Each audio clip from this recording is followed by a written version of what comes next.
یا ایہا الذین آمنوا اذکروا اللہ ذکرا کثیرا، اے ایمان والو کثرت کے ساتھ اللہ رب العزت کا ذکر کرو۔ اللہ والو جب آپ اعوذ باللہ من الشیطان الرجیم بسم اللہ الرحمن الرحیم شروع کرتی ہوں اللہ کے بابرکت نام سے جو بڑا مہربان اور نہایت رحم فرمانے والا ہے۔ لاکھوں کروڑوں درود و سلام ہو کملی والے آقا محمد مصطفیٰ صلی اللہ علیہ وآلہ وسلم پر، جو خاتم النبیین ہیں، جو خاتم المرسلین ہیں، جن کے بعد نہ کوئی نبی ہے نہ رسول ہے۔ لاکھوں کروڑوں درود و سلام ہوں اہل بیت پر۔ السلام علیکم ورحمۃ اللہ وبرکاتہ۔ آپ دیکھ رہے ہیں میرا یوٹیوب چینل مکافات عمل۔ اللہ والو جو لوگ رزق کی تنگی کا شکار ہیں، یا پھر وہ لوگ جن کے پاس رزق تو ہے مگر کم ہے، یعنی کمائی تھوڑی ہے، پیسے کم آتے ہیں اور کھانے والے زیادہ ہیں، مطلب کہ فیملی بڑی ہے اور خرچہ پورا نہیں ہوتا، ہر پریشانی کا شکار ہیں۔ اسی طرح بہت سارے لوگ ایسے بھی ہوں گے جن کے پاس سرے سے ہی روزگار نہیں ہے، کاروبار نہیں ہے، نوکری نہیں ہے، بے روزگار ہیں، یا پھر بچے پڑھ گئے ہیں، ڈگریاں لے لی ہیں پر نوکریاں نہیں مل رہی، پریشان حال ہیں۔ تو دونوں طرح کے یعنی آسودہ زندگی والے ہو گئے، اور ایک وہ جن کے پاس رزق سرے سے نہیں ہے، اور تیسرے وہ لوگ جن کے پاس رزق تو ہے پر برکت نہیں ہے۔ ایسے لوگ کہہ لیں کہ رزق کی بہت تنگی ہے تو کسی بھی طرح کا مسئلہ حل نہیں ہوتا۔ جو رزق کے حوالے سے ہے تو نبی کریم صلی اللہ علیہ وآلہ وسلم نے ارشاد فرمایا، عمل بتایا ہے، اس عمل کو پلے سے باندھ لو، کسی اور عمل کی آپ کو ضرورت نہیں پڑے گی۔ وہ عمل کیا ہے؟ نبی کریم صلی اللہ علیہ وآلہ وسلم دیوار کے ساتھ ٹیک لگا کر تشریف فرما تھے۔ عبداللہ بن عمر رضی اللہ تعالیٰ عنہ پاس بیٹھے ہیں۔ اس حدیث پاک کے عبداللہ بن عمر راوی بھی ہیں۔ تو آپ فرماتے ہیں کہ نبی کریم صلی اللہ علیہ وآلہ وسلم ٹیک لگا کر بیٹھے تھے۔ ایک اعرابی آیا اور آ کر عرض کرنے لگا، یا رسول اللہ میرے ساتھ دنیا روٹھ گئی ہے۔ اللہ والو اس فکرے کی گہرائی کو ذرا سوچیں کہ کیا فاقوں کا، بھوک کا کیا عالم ہوگا۔ وہ عربی جو کنگال ہوگا، 2 وقت کی روٹی، اللہ والو 2 وقت کی روٹی سے تنگ ہوگا، تو نبی کریم صلی اللہ علیہ وآلہ وسلم نے سیدھے ہو کر، کیونکہ آپ ٹیک لگا کر بیٹھے تھے، عربی کی بات سننے کے بعد نبی کریم صلی اللہ علیہ وآلہ وسلم سیدھے ہو کر عربی کو مخاطب کر کے فرمانے لگے، تو وہ ملائکہ والی تسبیح تم کیوں نہیں پڑھتے، وہ فرشتوں والی تسبیح کیوں نہیں پڑھتے؟ تو حضرت عبداللہ بن عمر رضی اللہ تعالیٰ عنہ فرماتے ہیں کہ میں نے نبی کریم صلی اللہ علیہ وسلم کی بارگاہ میں عرض کی، یا رسول اللہ وہ فرشتوں والی تسبیح کون سی ہے؟ تو آپ نے فرمایا، سبحان اللہ و بحمدہ سبحان اللہ العظیم استغفر اللہ۔ تو اللہ والو ویڈیو میں آگے بڑھنے سے پہلے آپ لوگوں سے چھوٹی سی التماس ہے کہ ویڈیو کو مکمل دیکھیں۔ ہو سکتا ہے کہ آپ کے کسی ایک مسئلے کا حل، کسی ایک پریشانی کا حل، یا پھر آپ کی کوئی ایسی دلی مراد یا دلی حاجت، کوئی ایسی خواہش جو سالوں سے پوری نہیں ہو رہی، اور آپ نے یہ کہہ کر چھوڑ دیا ہے کہ اب یہ کبھی بھی پوری نہیں ہوگی۔ ہو سکتا ہے اس عمل کے کرنے سے آپ کی وہ حاجت پوری ہو جائے۔ اللہ والو اگر ایسا ہوتا ہے تو یقین کریں، میں رب کعبہ کی قسم کھا کے کہتی ہوں کہ میرا ویڈیو بنانے کا مقصد پورا ہو جاتا ہے۔ روحانی اجازت کے لیے چینل کو سبسکرائب کر لیں اور کومنٹ میں سبحان اللہ لکھ دیں، آپ کو عمل کی اجازت اسی وقت مل جائے گی۔ تو اللہ والو نبی کریم صلی اللہ علیہ وآلہ وسلم نے اس اعرابی کو تلقین فرمائی کہ طلوع فجر یعنی فجر کی اذانیں شروع ہو جاتی ہیں، یعنی فجر کا وقت شروع ہوتا ہے، اس وقت اس تسبیح کے پڑھنے کا صحیح وقت ہے، کیونکہ اس وقت اس کی تاثیر آئے گی۔ یعنی فجر کی اذان سے پہلے نبی کریم صلی اللہ علیہ وآلہ وسلم نے بتایا ہے، کیونکہ یہ وہ وقت ہے جب مخلوق خدا کو رزق و روٹی بانٹا جاتا ہے۔ اس وقت اللہ رب العزت کی پاکی کو، کبریائی کو، اس کی عظمت کو، اس کی بڑائی کو بیان کرنا ہے، اور اللہ رب العزت سے اپنے گناہوں کی معافی بھی مانگنی ہے، کیونکہ بہت سے ایسے گناہ ہوتے ہیں جن کی وجہ سے رزق کی تنگی آ جاتی ہے۔ اللہ والو، یہ ایسی کمال کی تسبیح ہے، ایسا کمال کا وظیفہ ہے، نبی کریم صلی اللہ علیہ وآلہ وسلم نے اپنی امت کو عطا کی ہے۔ اس کے ساتھ استغفار کو جوڑ دیا ہے تاکہ اگر گناہوں کی وجہ سے پکڑ میں ہیں تب بھی آسانی ہو جائے گی، اگر گردش ایام ہیں، اللہ آزما رہا ہے تو اللہ رب العزت کی تعریف کرے گا اور ساتھ جو ہے وہ استغفار کرے گا تو اللہ رب العزت پھر بھی آسانی فرما دیں گے۔ یعنی کہ ہر طرف سے اللہ کی رحمت کو گھیرنے کا طریقہ نبی کریم صلی اللہ علیہ وآلہ وسلم نے اپنی امت کو عطا فرمایا ہے۔ اور اس کے پڑھنے کا وقت کیا بتایا؟ تہجد کا، یعنی فجر کی اذان ابھی نہیں ہوئی ہو اس وقت آپ نے اس کو پڑھنا ہے۔ حضرت عبداللہ بن عمر روایت کرتے ہیں کہ جب نبی کریم صلی اللہ علیہ وآلہ وسلم نے جب اس عرابی کو یہ وظیفہ، یہ عمل، یہ تسبیح دے کر رخصت کر دیا تو 7 دن کے بعد وہی عرابی نبی کریم صلی اللہ علیہ وآلہ وسلم کی خدمت میں حاضر ہوا اور آ کر عرض کی، یا رسول اللہ، ان 7 دنوں میں اللہ رب العزت نے مجھے اتنی دنیا عطا کر دی ہے، اتنی دنیا عطا کر دی ہے کہ مجھے سمجھ نہیں آ رہی کہ رکھوں کہاں اور اٹھاؤں کہاں سے، یعنی مجھے رکھنے کے لیے جگہ نہیں مل رہی۔ اللہ نے میرا رزق اتنا کشادہ کر دیا ہے۔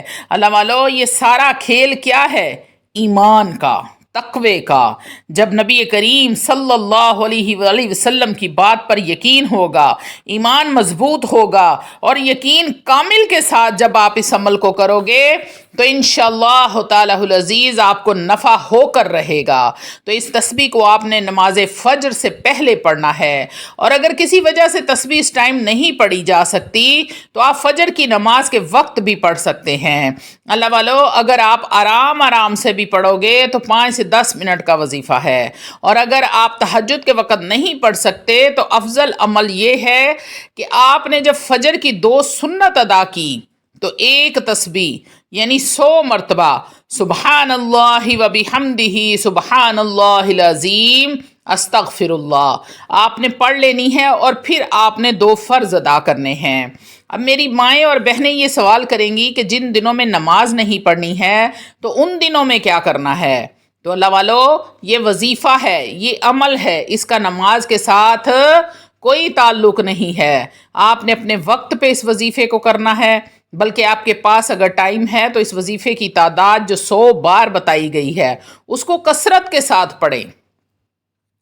اللہ والو، حدیث پاک میں آتا ہے کہ اس تسبیح کو فجر کی نماز کے بعد پڑھو اور عصر کی نماز کے بعد پڑھو۔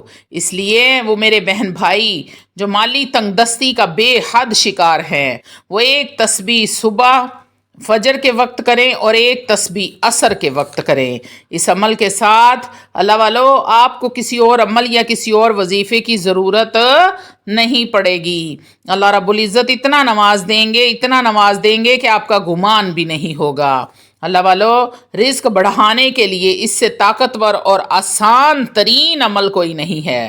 حضرت ابو ہریرہ رضی اللہ تعالیٰ عنہ نے ارشاد فرمایا کہ نبی کریم صلی اللہ علیہ وآلہ وسلم نے ارشاد فرمایا ہے، جو شخص اس تسبیح کو یعنی سبحان اللہ و بحمدہ سبحان اللہ العظیم استغفر اللہ، جو شخص کثرت کے ساتھ اس تسبیح کو پڑھنے والا ہوگا، روز محشر اس کے نامہ اعمال جیسا کسی کا نامہ اعمال نہیں ہوگا، یعنی اس کا نامہ اعمال سب سے بہتر ہوگا۔ نبی کریم صلی اللہ علیہ وآلہ وسلم نے ارشاد فرمایا، اس تسبیح کا وزن ہی اتنا زیادہ ہوگا کہ روز محشر آپ کا پلڑا بھاری ہو جائے گا۔ نبی کریم صلی اللہ علیہ وآلہ وسلم نے پھر ارشاد فرمایا، 2 کلمات ایسے ہیں جو میزان کے اندر بہت بھاری ہیں پر زبان کے اوپر بے حد ہلکے ہیں۔ وہ کلمات کیا ہیں؟ سبحان اللہ و بحمدہ سبحان اللہ العظیم استغفر اللہ۔ اللہ رب العزت آپ کو اور مجھے بھی روز محشر حساب آسان فرمائے اور جنت میں تھوڑی سی جگہ عطا فرمائے۔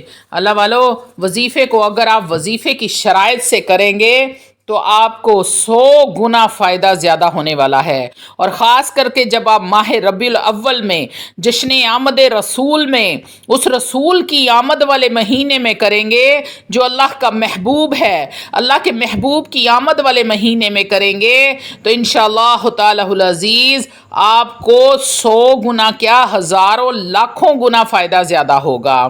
یہ اللہ کے محبوب کی آمد کا مہینہ ہے۔ اللہ والو جتنا ہو سکے درود ابراہیم پڑھ کر اپنے نبی کو ہدیہ کیا کریں، ہدیتاً تحفتاً نذرانتاً پیش کریں، ادب کے ساتھ، احترام کے ساتھ، عاجزی کے ساتھ، انکساری کے ساتھ، رحمتوں برکتوں عظمتوں والے شان والے نبی کے پر ہدیتاً تحفتاً پیش کرنا۔ کم سے کم ایک تسبیح تو بنتی ہے اللہ والو، اس مہینے میں درود ابراہیم کی ایک تسبیح تو لازمی کیا کرو پورے دن میں۔ آپ سے کوئی بہت بڑا کام کرنے کو نہیں بول رہی، آپ ایک بار اس عمل کو کر کے دیکھیں، انشاءاللہ تعالی العزیز آپ اپنی بہن کو دعائیں دینے پر مجبور ہو جائیں گے۔ اللہ والو ہر وظیفہ کوئی بھی ہے، وظیفہ نہ بھی ہو، 5 وقت کی نماز کی پابندی ہر صورت آپ کو کرنی ہے۔ آخرت کا سامان آپ نے دنیا سے کر کے جانا ہے۔ اگر آپ آخرت کا سامان یہاں سے نہیں کرو گے تو اللہ والو پھر موقع نہیں ملے گا، پھر تو آنکھیں بند ہوئیں تو بس روز محشر میں آپ کا حساب آپ کے ہاتھ میں ہوگا، بلکہ آنکھیں بند کرتے ہی منکر نکیر کے سوالوں کا سامنا ہوگا، اس کے جواب دینے کے لیے آپ کو یہاں سے تیاری کر کے جانی ہے۔ تو اس لیے 5 وقت نماز کی پابندی بے حد ضروری ہے۔ روزانہ کی بنیاد پہ تھوڑا بہت قرآن مجید فرقان حمید کو لازمی پڑھا کریں، اور اپنی نظر کو پاک رکھیں، اپنی تنہائیاں پاک صاف رکھیں، اپنے موبائلوں کو صاف رکھیں، بچوں کے موبائلوں کو دیکھا کریں، چیک کیا کریں، اپنے بچوں کو 5 وقت نماز کی عادت ڈالیں۔ اللہ والو یہ صدقہ جاریہ ہے، اگر آپ اپنے بچوں کو 5 وقت نماز کی عادت ڈالتے ہیں اور ان کو ساتھ ساتھ یہ تسبیح پڑھنے کی عادت ڈالیں کہ نماز کے بعد وہ پڑھا کریں سبحان اللہ و بحمدہ سبحان اللہ العظیم استغفر اللہ، اپنے رب کی شان کو بیان کیا کریں۔ اللہ والو اگر آپ اپنے بچوں کو یہ عادت ڈال دیتے ہیں تو انشاءاللہ تعالی العزیز یہ آپ کے مرنے کے بعد بھی آپ کے لیے ثواب کا کام جاری رہے گا۔ جب تک وہ زندہ رہیں گے تب تک یہ عمل کا ثواب آپ کو ملتا رہے گا۔ اللہ والا اولاد صدقہ جاریہ ہوتی ہے، آپ جو کچھ اولاد کو سکھائیں گے اس کا نفع اس میں سے بھی آپ کو حصہ ملتا رہے گا۔ اگر آپ اس کو برائی سکھا کر جائیں گے تو اس برائی میں بھی آپ کا آدھا حصہ ضرور ملے گا آپ کو۔ تو اللہ والو اپنی آخرت کا بندوبست یہاں سے کر کے جانا ہے، یہاں سے بندوبست کرو گے تو آگے فائدہ ہوگا، نہیں تو جہنم کے راستے بڑے خطرناک ہیں، جہنم کی آگ بڑی خطرناک ہے۔ اللہ والو اس دن کے عذاب سے بچنے کے لیے دنیا کے اعمال بہتر کر لو۔ وآخر دعوانا الحمدللہ رب العالمین۔